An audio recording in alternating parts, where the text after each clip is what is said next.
Good morning, everybody. So today I'm going to talk to you guys about goji berries. So if you guys are remotely in the health scene of any kind, at some point in your journey you've probably heard about goji berries. It's an incredibly powerful food. They also happen to fall into the category of adaptogens. Adaptogens are essentially herbs or substances in the plant kingdom that can help us regulate or modulate stress levels in the body. And we're all packed with stress. So being familiar with adaptogens, and having some adaptogens in your repertoire, in your tool belt, is a really good thing. Now, when we look at goji berries, one of the things I like to talk about first is this idea that's found in Chinese medicine, what they call the three treasures: Jing, Qi, and Shen. Now, these three treasures were seen as these aspects of a human being that were meant to be preserved. We should guard them like a treasure, because they were the very things, or at least the baseline foundational pillars, that can increase longevity. They can improve quality of life and make life worth living. When we look at goji berries, one of the things that we see right out of the gates is that it builds Jing and Qi. Jing is our foundational essence. It's the primordial material in our body that will actually help us replicate life. So this relates to our genetics, the integrity or the structure of our DNA, the sexual fluids in the body, the stuff that will actually replicate life. So Jing is nourished when we eat goji berries, and the next one is Qi, which is again sometimes seen as a sensationalized woo-woo magical word, but what Qi really boils down to is the vital energy that we use day to day and our emotions and our relationship to breath and food. These things sort of point to how Qi is produced and the quality that we can have in our body. So those two, Jing and Qi, are nourished by eating goji berries. This other idea that's pretty interesting about goji berries that isn't seen in the West, we don't have a counterpart idea or parallel that goes with it, but what we're looking at is this. Each organ in Chinese medicine in the body is said to process a certain aspect of a human being. Thoughts, emotions, and the experiential stuff that we take in through life is processed by our organ systems, not just vitamins, minerals, and compounds from the foods we eat. The heart is seen as the emperor in Chinese medicine. It's seen as the all-seeing eye, essentially, and it's the seat of all consciousness resides here. So the entirety of our consciousness resides in the heart. It's an organ that's pretty important. They're all important, but arguably the heart is like the big dog. It's the one that holds everything together. So when we look at the mechanics of the heart, one of the ways the Chinese have conceptualized the way the heart works and the way information and is transferred through our body is this.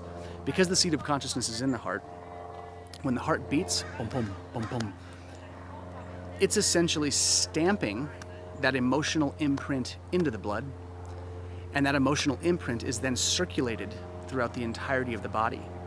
And this is sort of how they conceptualize the idea of everything being connected. So if you imagine that the blood goes through the heart, and as it's pumping through the heart and moving through the body, every time it pumps through the heart and goes through it, whatever the person is experiencing is being imprinted into that blood. And then from that point, that stamp essentially is how information is communicated to other tissues in the body and to other systems in the body. So it's really important to consider this idea, even though it's not found in the West, in terms of looking at something like goji berry, because what goji berries do is build the blood. The viscosity, the quality, the integrity of the blood is actually made stronger. So you might be asking, why is this important? Why is the integrity of our blood important? There's a very basic idea that's circulated in Chinese medicine, and it's this. If the blood is deficient, the mind has no residence. So one of the ways Chinese medicine looks at blood, it's as a tissue. It's a liquid tissue, and it stores information. Our emotions are imprinted into it. So if the integrity of the blood is weak, the emotions don't take hold. We just can't get into a groove. We can't get our Shen or our spirit into the blood. And that's why building blood and keeping the blood strong, keeping it built up, and keeping the viscosity rich is really important. So, goji berries build blood. And by doing this, the mind has residence. Our mind doesn't get as scattered. We are more focused. And when we look at just the straight science of goji berries, they do some amazing things. Loaded with beta carotene. It's loaded with antioxidants. So it scavenges all those free radicals and the things that can cause damage to our cells in the body. It's got cholesterol lowering effects. It increases stamina. It actually builds the sexual fluids in the body. So one of the ways that goji berries are used in Chinese medicine, if a man has low sperm count and his motility numbers are down, they start loading that man with goji berries and sperm count goes up. So it's also seen as a sexual tonic, which most of us usually don't mind having a little extra, boost in that area. So goji berries do quite a bit, and they're incredibly powerful. So if you have not tinkered with goji berries, really consider getting them into your diet. They're no joke. They're very, very powerful. Now, they are a part of the nightshade family, which falls into the potatoes, tomatoes, bell peppers, tomatillos.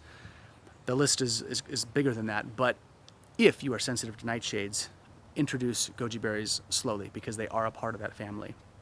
But the way that I like to get goji berries, and I think the tastiest way to get goji berries in, is to take about a half a cup of goji berries, mix it with about 12 ounces of water, put it into a high quality blender and run it on high for about 30 to 40 seconds. And from that place, if you want to add a little coconut milk, you can do that with the blending process too. Maybe like, a quarter of a can of coconut milk, something like that. That makes for a very creamy, sweet, delicious beverage that is just packed with phytonutrients. It's one of the tastiest things you can eat, I think, in the adaptogen kingdom. And that's what goji berries are also, adaptogens. And you guys have heard me talk about this, like I said before, is that they help us adapt to stress, regulate those stress levels. And that's why goji berry is so powerful. So if you have not played with goji berries, if you have not incorporated them, strongly consider it because they are incredibly powerful. Hope this finds you well. Thanks a bunch.